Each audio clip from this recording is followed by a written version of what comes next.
buku ini. Kemudian dengan buku ini kami membuat gerakan membaca Alkitab bersama-sama setiap hari, membaca firman Tuhan. Itu pelayanan kami di Indonesia.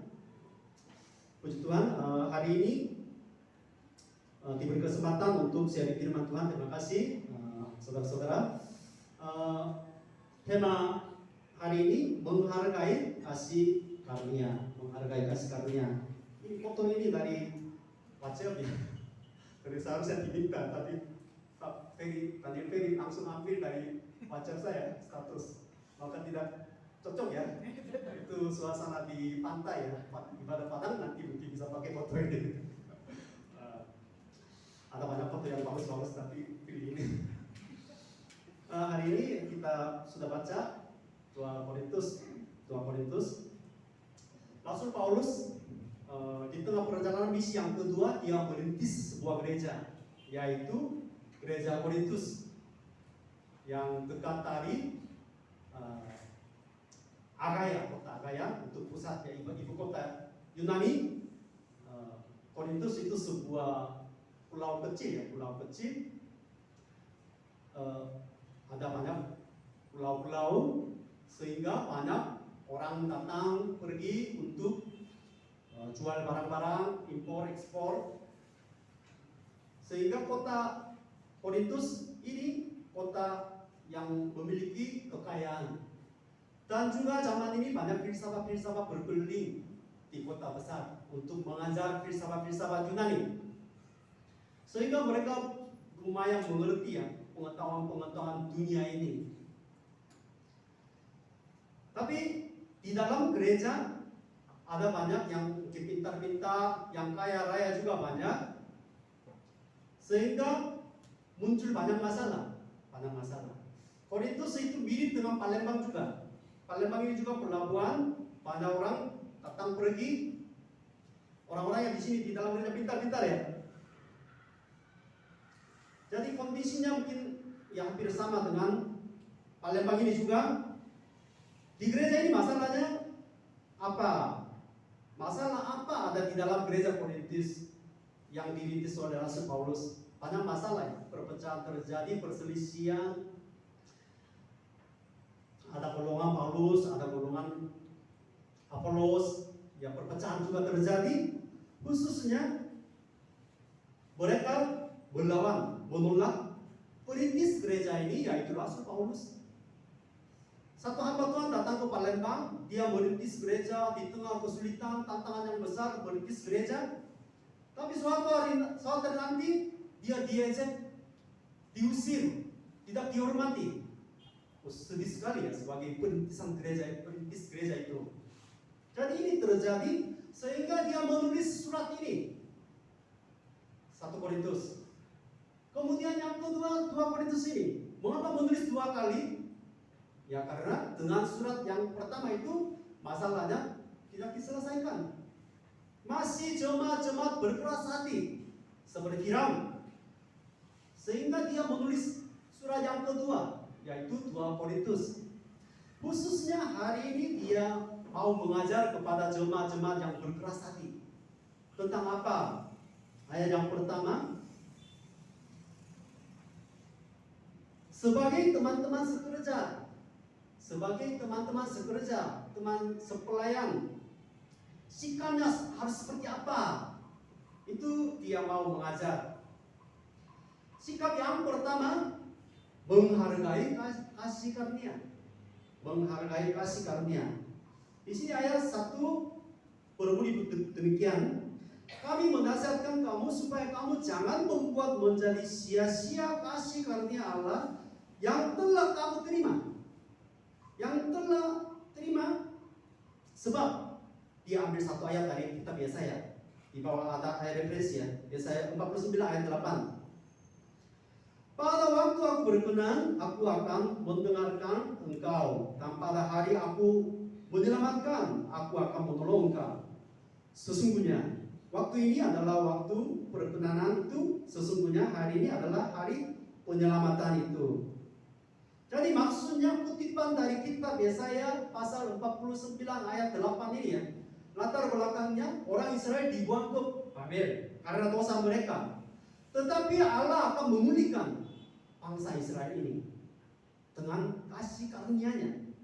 Seperti itu sesungguhnya waktu ini, hari ini pun pemulihan kasih anugerah Allah masih berlaku kepada saudara-saudara.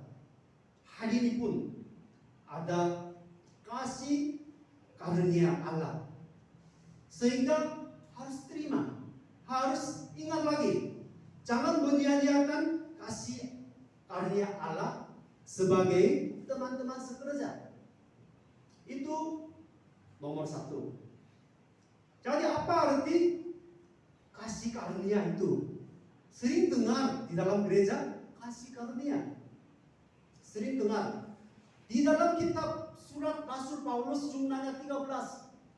Setiap kitab surat Rasul Paulus itu dia sangat menekankan kasih karunia, kasih karunia. Katanya 100 kali lebih. Kepada gereja Efesus kasih karunia, kepada gereja Korintus kasih karunia, kepada gereja Roma.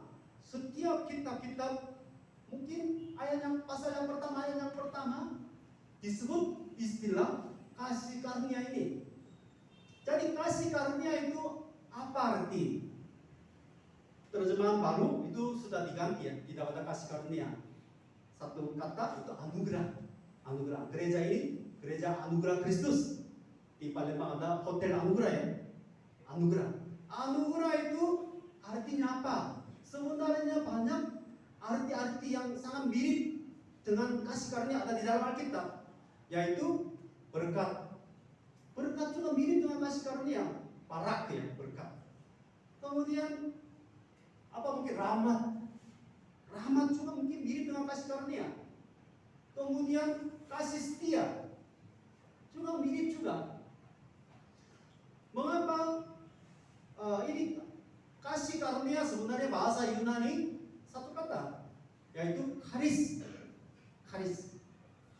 Tapi bahasa Indonesia kasih karunia. Mengapa bahasa aslinya satu kata charis, tapi di sini diterjemahkan dua kata kasih karunia? Karena tidak sulit menemukan kata yang tepat di bumi ini. Di dalam kosakata bahasa Indonesia sulit, tidak ada yang cocok dengan charis ini. Sehingga kalau kasih, ya ada unsur kasih, tetapi kurang cukup. Karunia juga ada artinya di dalam, sehingga ya dikasih dua kata. Seperti kasih setia juga ya. Kasih setia juga bahasa aslinya hesed, satu kata. Tapi ini juga dua kata bahasa Indonesia, kasih setia, memiliki dua arti ya, sekaligus. Jadi ini artinya mirip dengan karunia. Karunia itu ciri khasnya yang pertama itu dari Allah. Dari Allah. Kasih karunia itu semuanya dari Allah. Karena di bumi ini tidak ada kasih karunia. Seperti mirip dengan hujan. Hujan selalu dari langit sampai ke bumi. Tidak ada hujan yang dari bumi sampai ke langit, tidak ada. Dengan demikian, karunia, kasih karunia ini semuanya dari Allah Bapa kita. Itu ciri khasnya. Seperti hujan. Seperti karunia itu hadiah. Itu kasih karunia. Kasih karunia yang kedua itu diberikan melalui pengorbanan Yesus Kristus. Di dalam arti kasih karunia sudah ada pengorbanannya, yaitu pengorbanan Yesus Kristus.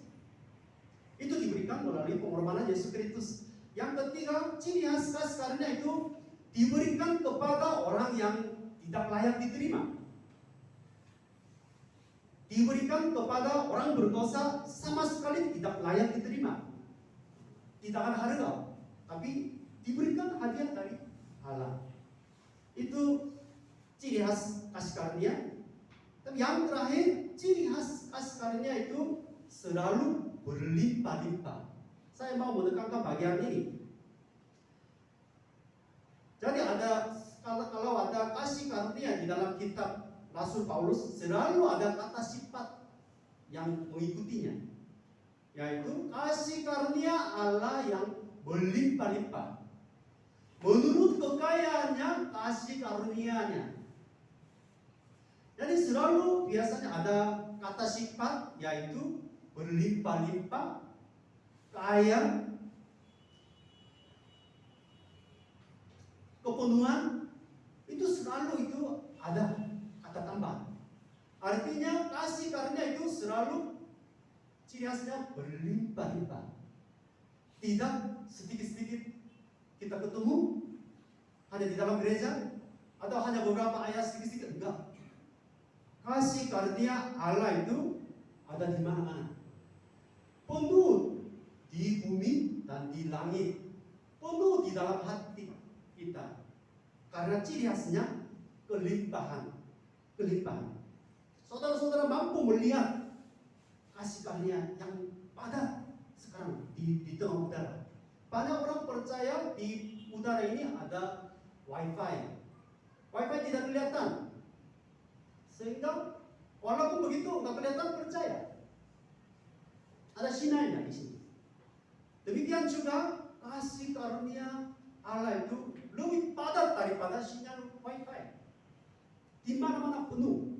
Saudara-saudara membuka mata rohani, saudara-saudara bisa melihatnya, merasakannya. Ada satu cerita yang terkenal dari buku Philip Yancey. Itu penulisnya orang Amerika, Philip Yancey. What is the so amazing grace of God? Itu buku, ya judul buku aslinya. Kalau sudah diterjemahkan bahasa Indonesia, anugerah yang ajaib. Di dalam buku itu ada cerita yang sangat menarik. Ceritanya begini, zaman dulu satu orang yang merantau di Amerika Serikat. Dulu orang Amerika Serikat semua pindah dari England ya. Mereka tinggal di Amerika Serikat. Suatu hari dia rindu pulang ke kampung halaman di England. Sehingga dia bekerja keras, kemudian ya untuk beli tiket kapal feri ya. Enggak ketawa ya. Kapal feri. Jadi dia jeripaya bekerja, dapat gaji, kemudian terus menabung. Ya seperti Pak Peri juga mau pulang ke kampung halaman harus menabung terus. Menabung, kemudian beli tiket kapal untuk pulang ke England, kampung halamannya. Dia naik kapal itu senang. Di tengah perjalanan awalnya senang, tapi lama-lama dia lapar karena habis duit untuk beli tiket kapal itu. Enggak bisa makan karena enggak ada uang ludes. Jadi berhari-hari dia mengalami kelaparan. Hampir tiba di pelabuhan England, satu penumpang lain bertanya, "Kok apa enggak makannya?" "Pak, aku habis semua uang untuk beli tiket ini." Penumpang lain berkata, "Pak, sudah termasuk makanan minuman semua di dalam tiket itu, harga tiket itu." Dia kaget ya. Kalau pakai sendiri mungkin pingsan. Kaget. Dia tidak tahu semuanya harganya termasuk di dalam ongkosnya. Jadi inilah sebenarnya mirip dengan kehidupan orang Kristen. Kehidupan orang Kristen ya sudah diselamatkan dari laut di tengah kegelapan, kemudian sudah naik di dalam kapal keselamatan seperti air manu sudah ada, tetapi di tengah perjalanan selalu merasa kurang cukup. Ini kurang cukup, ini kurang cukup, uangnya kurang cukup, pengetahuannya kurang cukup, pendidikannya kurang cukup, rumahnya kurang cukup, usahanya masih kurang, modalnya kurang. Zaman ini zaman kekurangan. Orang Kristen pun dari mulutnya keluar, aku kurang, ini kurang. Itulah kehidupan orang Kristen yang menuju ke surga. Tidak pernah menikmati kasih karunia Allah yang berlimpah-limpah itu. Kita bisa belajar satu kuis dari Daud. Saudara-saudara tahu Mazmur pasal 23 ayat 1. Tuhan adalah gembalaku, ada kekurangan aku ya. Tak akan kekurangan aku. Tapi kita suka puisi ini. Tetapi coba, bagaimana seorang itu raja atau tahu sendiri mengakui pengakuan ini? Karena kehidupannya sebelum menjadi raja, dia terus melarikan diri. Karena Raja Saul mau membunuh dia 10 tahun. Menjadi semacam buron. Terus lari. Di padang gurun, di gua-gua alam. Sesudah jadi raja, dia lari juga, melarikan diri juga. Karena anaknya Absalom mau membunuh papanya, tahu itu. Sebagai seorang ayah, sedih. Enggak bisa tidur. Jadi kehidupannya seperti ini. Dia mengakui bahwa dia menulis pujian. Tuhan adalah gembalaku, tak akan kekurangan aku. Bukan ini untuk mengarang puisi yang indah. Duduk di kantor tempat aman, dia menulis puisi seperti ini. Tidak. Kehidupannya hancur. Sulit sebenarnya. Tetapi dia melihat kasih karunia yang berlimpah-limpah. Bukan hanya Raja Daud saja, Paulus juga. Paulus juga nanti kalau terus baca ya, 2 Korintus pasal 12. Cukuplah kasih karunia Allah bagiku. Saudara-saudara sudah tahu kehidupan Rasul Paulus sebagai penginjil. Dia berkeliling di Asia Kecil, di Eropa, banyak penderitaan, dipenjarakan, dipukul. Itu kehidupannya, kenyataan dia. Tapi dia berkata, cukuplah kasih karunia Allah bagiku. Cukup. Itu bukan basa-basi agamawi. Bukan hanya sekedar puji Tuhan. Tidak. Sungguh-sungguh dia mengakuinya. Karena dia melihat kasih karunia Allah yang begitu besar. Tadi ya, tinggi, dalamnya seperti lautan. Itu bumi. Saya sendiri juga belajar kasih karunia yang berlimpah-limpah ini. Mungkin belakangan ini baru belajar. Saya sendiri merasa selalu ada kekurangan. Dalam pelayanan pun ini kurang. Bahasanya kurang. Ini mungkin pengetahuan Alkitab kurang. Mungkin segala macamnya. Keuangan untuk pelayanan kurang.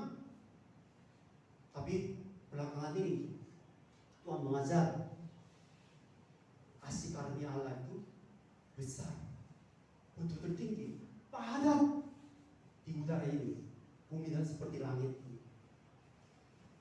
Inilah dasar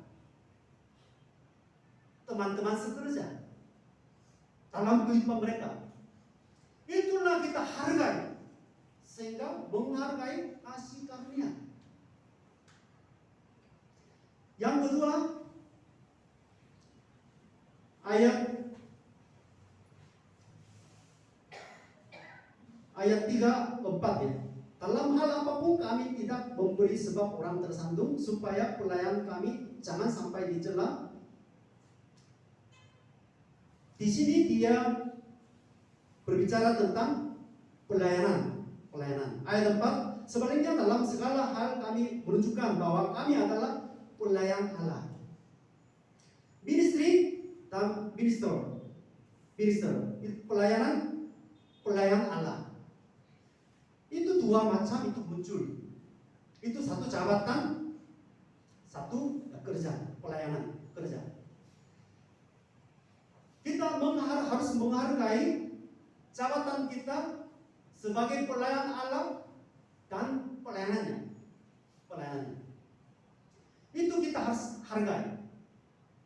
Kenapa demikian? Kita sekarang duduk di dalam gereja. Gereja itu artinya apa? Gereja itu kasih karunia Allah yang tidak kelihatan.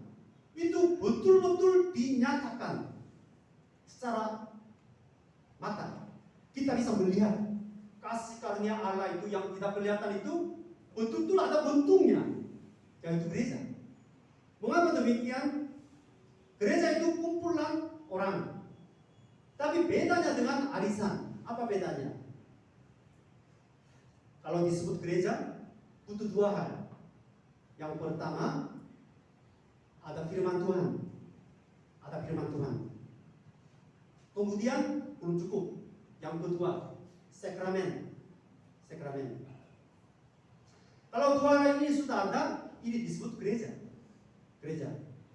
Karena melalui dua hal ini, firman Tuhan, kemudian sakramen ini, kita bisa tahu kasih karunia Allah yang tidak kelihatan itu betul-betul dinyatakan. Mengapa demikian? Yang pertama, firman Tuhan. Kita tidak bisa mendengar suara Tuhan secara langsung. Tapi sekarang disampaikan suaranya. Ada firmannya di sini. Yang kedua, perjamuan kudus, yaitu di antara sakramennya, perjamuan kudus dan baptisan. Ya, perjamuan kudus. Kasih karunia yang tidak kelihatan itu betul-betul disajikan di depan mata jemaat. Roti dan anggur. Dengan perjamuan kudus ini kita tahu kasih karunia Allah yang ada di dalam pengorbanan Yesus Kristus. Maka gereja ini tempat pelayanan kami, kita dipanggil, diberi kasih karunia Allah untuk melayani di dalam gereja, untuk melayani tubuh Yesus Kristus. Tubuh Yesus Kristus. Kita semua satu tubuh. Tubuh Yesus Kristus yang mulia sekarang ada di sini. Itu jemaat dan gereja. Itulah panggilan kita. Mengapa Tuhan memberi kasih karunia kepada saudara-saudara? Untuk melayani gereja. Itu satu paket, Bapak Ibu. Bukan terpisah. Jangan sekarang banyak jemaat datang ke gereja hanya ibadah memuji Tuhan untuk memuaskan dirinya sendiri, kemudian langsung pulang, lupa gerejanya. Itu seperti tidak menghargai tubuh Yesus Kristus yang kelihatan ini. Untuk melayani Tuhan, kita diberi kasih karunia. Tetapi di sini kita bisa melihat di dalam pelayanan Rasul Paulus sebagai pelayan Allah, dalam pelayanan dia banyak menderita. Ayat 4 sampai 5. Di sini pada penderitaannya 9 macam penderitaan dengan penuh kesabaran, penderitaan, kesesakan, kesukaran, menanggung dera, penjara, kerusuhan, dalam berjerih payah, dalam berjaga-jaga. Berjaga-jaga di sini bahasa Indonesia mungkin masih kurang tepat ya. Tidak bisa tidur, lebih tepat, tidak bisa tidur. Tidak bisa tidur dan berpuasa. Kelaparan, bukan dia betul-betul berpuasa, tidak. Terjemahan versi yang kedua sudah kelaparan. Tidak bisa tidur di tengah pelayanan, dipenjarakan, di 9 macam tantangan muncul di dalam gereja. Maka tidak heran sebagai pelayan Allah di tengah pelayanan di dalam gereja tubuh Yesus Kristus ada tantangan. Tidak usah heran. Kami dulu STT, masuk STT, penuh semangat. Kalau sudah wisuda dari STT, kemudian langsung mungkin merintis gereja cepat bertumbuh, banyak jiwa-jiwa datang. Ya itu kerinduannya. Kalau didoakan semua sembuh, ini tidak terjadi. Justru di dalam gereja hanya masalah seperti gereja Korintus ini. Banyak tantangan di dalam gereja karena nabi palsu. Tadi luar gereja ada penganiayaan tantangan. Tadi dunia, kerajaan Roma juga. Jadi ini 9 macam masalah tantangan itu ada.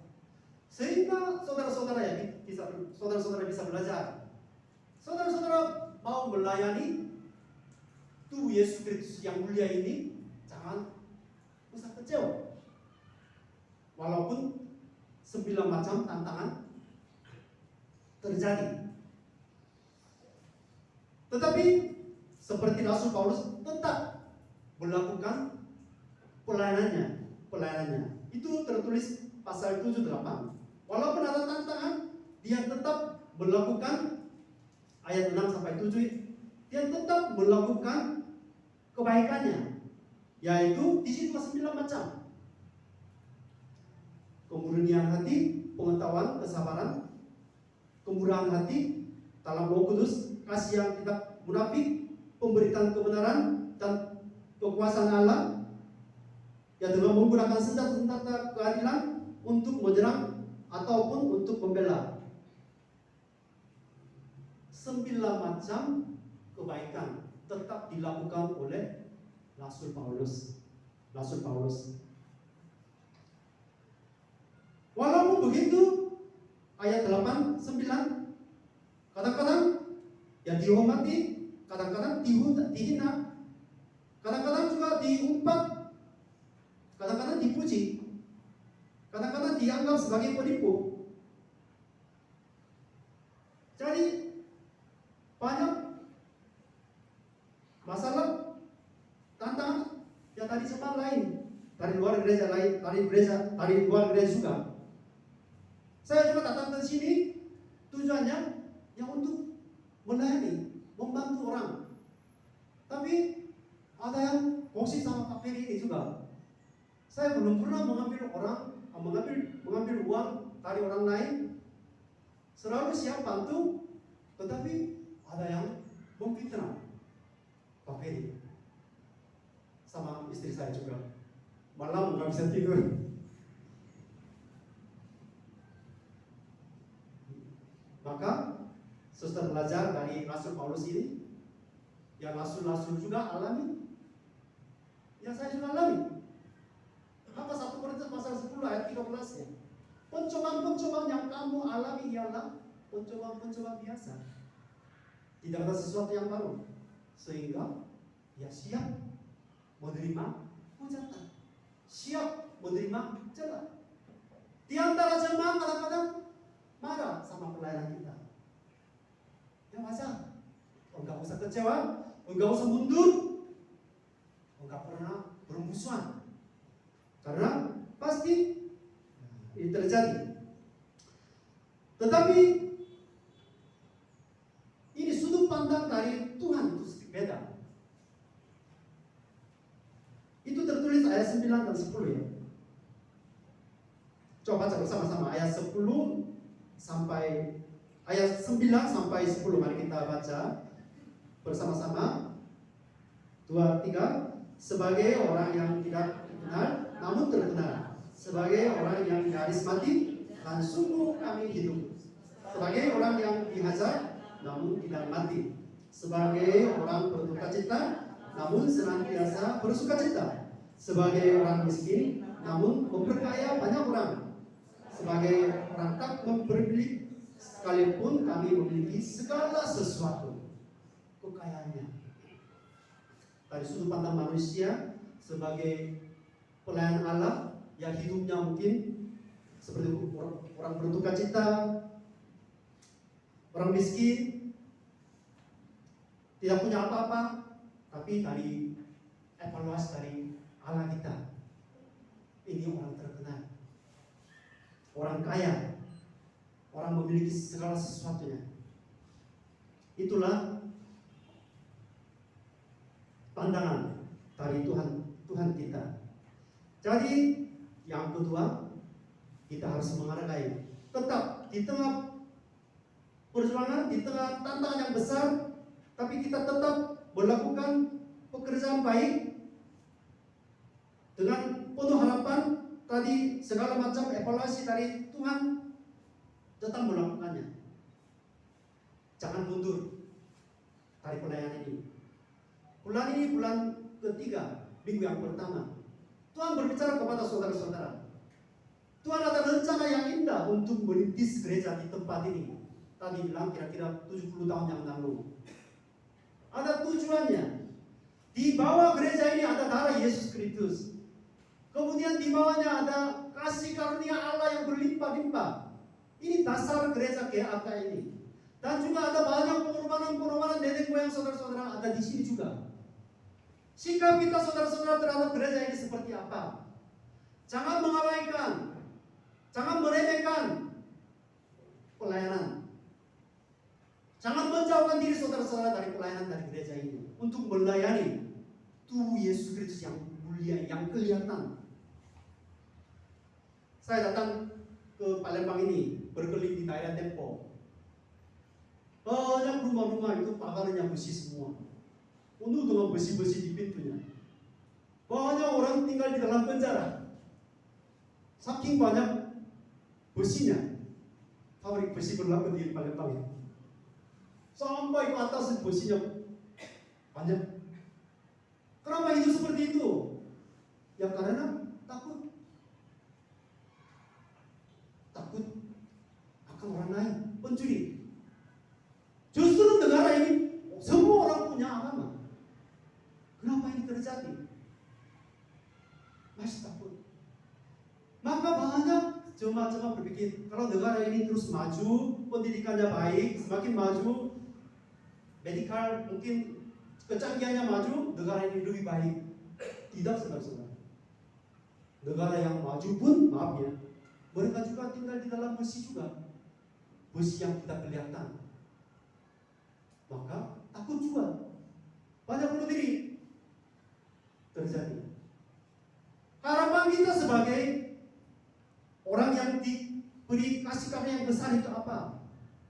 Harapannya satu-satunya, gereja kita, tubuh Yesus Kristus itu satu-satunya harapan untuk kehidupan saudara-saudara, satu-satunya harapan untuk keluarga saudara-saudara, satu-satunya harapan untuk usaha saudara-saudara, satu-satunya harapan untuk kota Palembang ini, satu-satunya harapan untuk bangsa Indonesia dan seluruh dunia ini. Amin, saudara-saudara. Jangan mencari harapan dari luar. Tuhan memberi tugas kepada saudara-saudara. Tuhan memberi kasih karunia yang berlimpah-limpah kepada saudara-saudara. Biar saudara-saudara melakukan tugas panggilan ini melalui gerejanya. Maka saya mengambil kesimpulan, gereja yang baik itu lebih bagus daripada 1000 kantor polisi. Di bumi ini semakin menurun gereja Tuhan semakin tidak ada. Apa yang berdiri? Kantor polisi di mana-mana akan berdiri. Rumah sakit akan berdiri di mana-mana. Itu terjadi sekarang. Karena gereja tidak melakukan tanggung jawabnya. Melupakan, tidak menghargai kasih karunia Allah yang begitu besar, tidak menghargai pelayanannya sebagai hamba Tuhan. Bukan pendeta hamba Tuhan, saudara-saudara. Bukan hanya pendeta hamba Tuhan. Itu kata yang salah digunakan di dalam gereja sesudah reformasi gereja. Itu kata yang paling salah gunakan, itu hamba Tuhan. Siapa hamba Tuhan, saudara-saudara? Semua hamba Tuhan yang diberi kasih karunia yang besar itu. Amin. Jangan menganggap itu tugas pendeta, itu tugas majelis, itu ajaran sesat, saudara. Semua diberi kasih karunia sama panggilan tugas kerja itu satu paket. Kita betul-betul melakukan pelayanan untuk GAK ini, karena itulah harapan kita untuk semua bangsa. Tadi melalui bulan ini atau mungkin sepanjang tahun ini GAK punya pelayanan, ada segala macam rencana. Tadi dengar rencana pembangunan. Saudara-saudara betul-betul masuk ke dalam panitia atau mungkin ya segala macam pelayanan saudara-saudara lakukan sehingga gereja ini terus melakukan tugas panggilannya sebagai utusan-utusan Allah, membawa pendamaian. Pasal-pasal sebelumnya membawa pendamaian. Itulah tugas kami. Jangan menjual hak keseluruhan dengan sepiring bubur kacang merah seperti Esau. Banyak jemaat jual status anak Tuhan, pelayanannya jual dengan sepiring bubur kacang merah ya. Ya bubur enak tapi kacang merah betul. Jangan jual hak kesulungan itu. Tetap berusaha keras dengan karunia-Nya untuk menguatkan gereja ini. Inilah firman Tuhan hari ini. Mari kita berdoa. Cukuplah kasih karunia Allah bagi saya. Cukuplah kasih karunia Allah bagi keluarga kami. Cukuplah kasih karunia bagi gereja kami.